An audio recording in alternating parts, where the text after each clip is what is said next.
Caros amigos, bem-vindos ao Hoje na Segunda Guerra Mundial. Neste vídeo falaremos sobre por que foi tão complexo e difícil combater no Pacífico. E se ainda não está inscrito no canal, inscreva-se já e acione o sino das notificações para não perder nenhuma novidade. A Segunda Guerra Mundial foi o primeiro conflito verdadeiramente mecanizado da história, exigindo uma quantidade autenticamente absurda de materiais e suprimentos.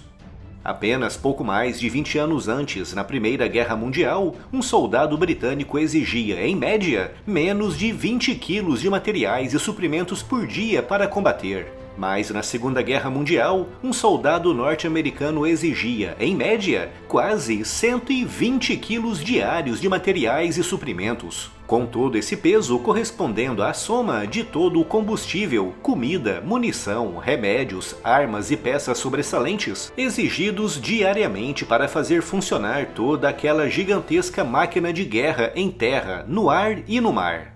Isso obrigou a um esforço logístico monumental que empregou um autêntico exército na retaguarda. Para cada soldado combatendo na linha da frente, os Estados Unidos tinham 10 militares na retaguarda dedicados exclusivamente à logística. E se organizar toda essa logística em terra já era uma tarefa altamente complexa, realizar essa tarefa no meio de um oceano gigantesco, a milhares de quilômetros de um território amigo, conseguia ser muito pior. Quando os japoneses lançaram a sua ofensiva no dia 7 de dezembro de 1941, espalharam mais de 1 milhão de soldados por mais de uma dezena de territórios no Pacífico. O objetivo daquela ofensiva era a conquista de matérias-primas importantes para o esforço de guerra japonês, com destaque para o petróleo e o minério de ferro. Em maio de 1942, com a conquista definitiva das Filipinas, o Japão alcançou o seu objetivo estratégico, conquistando as fontes das matérias-primas de que tanto necessitava, tornando-se senhor absoluto de regiões que hoje correspondem às Filipinas, Indonésia, Malásia, Tailândia, Vietnã, Laos, dentre muitas outras. Os japoneses sabiam que os Estados Unidos iriam atacar e por isso trataram de montar uma complexa e intrincada rede defensiva espalhada por diversas ilhas no Pacífico. O objetivo do Japão era obrigar os Estados Unidos a se envolverem em dezenas de batalhas altamente custosas. Para os japoneses, o preço daquelas batalhas, tanto a nível material como humano, obrigaria Washington a negociar a paz com Tóquio. E foi com esse objetivo em mente que os japoneses espalharam mais de 500 mil de soldados por uma dúzia de ilhas em pontos isolados do Pacífico. Diante dessa estratégia japonesa, os Estados Unidos tinham duas opções, com a primeira sendo a de simplesmente ignorar as ilhas e avançar diretamente contra os territórios mais importantes conquistados pelo Japão, como as Filipinas, Indonésia e a Nova Guiné, com a segunda opção sendo atacar cada uma daquelas ilhas, saltando de ilha em ilha conforme fossem vencendo as batalhas.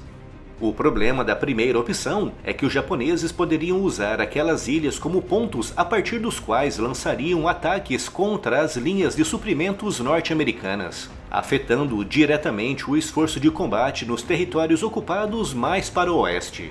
E foi por isso que a Marinha dos Estados Unidos escolheu a segunda opção, traçando planos para atacar cada uma das posições japonesas no Pacífico antes de finalmente avançar contra os territórios ocupados principais. Essa opção obrigou a vários desembarques, alguns deles envolvendo dezenas de milhares de soldados, e em praias fortemente defendidas pelo inimigo, a centenas ou mesmo a milhares de quilômetros de distância do porto amigo mais próximo. Isso significou que tudo aquilo que um soldado precisava para combater, como as suas armas, munições, comida, remédios, equipamentos como rádios, veículos como caminhões, jipes, blindados, armas como obuseiros, canhões antitanque e antiaéreos, e até mesmo botas, calças, camisas e meias extras, teve que ser levado para aquelas regiões em gigantescos comboios. Em alguns casos, os Estados Unidos foram obrigados a transportar fábricas inteiras para a montagem e produção local de armas, veículos e ferramentas. Isso resultou em comboios gigantescos de navios, com algumas operações de desembarque exigindo, para cada navio de combate, mais de 10 navios de transporte. Toda aquela enorme massa de navios de transporte era um alvo muito convidativo para os aviões e submarinos japoneses, obrigando os Estados Unidos a montarem grandes ações de combate antissubmarino à volta das zonas de desembarque, com centenas ou mesmo milhares de canhões antiaéreos atentos à aproximação de qualquer avião inimigo. À exceção de algumas poucas ilhas como Guam, que depois de ter sido libertada em agosto de 1944 se transformou em base aérea para os bombardeiros B-29, quase todas as ilhas ocupadas pelo Japão e atacadas pelos Estados Unidos no Pacífico foram abandonadas pouco tempo depois, ou seja, todo o gigantesco esforço logístico envolvendo o transporte e a construção de infraestruturas locais para apoiar os combates era literalmente jogado fora logo após a conquista daquela posição japonesa, com os Estados Unidos se preparando imediatamente a seguir para o próximo desembarque. Esse salto de ilha em ilha e a obrigação de transportar tudo o necessário para o combate transformou o Teatro do Pacífico no mais complexo e difícil de toda a guerra.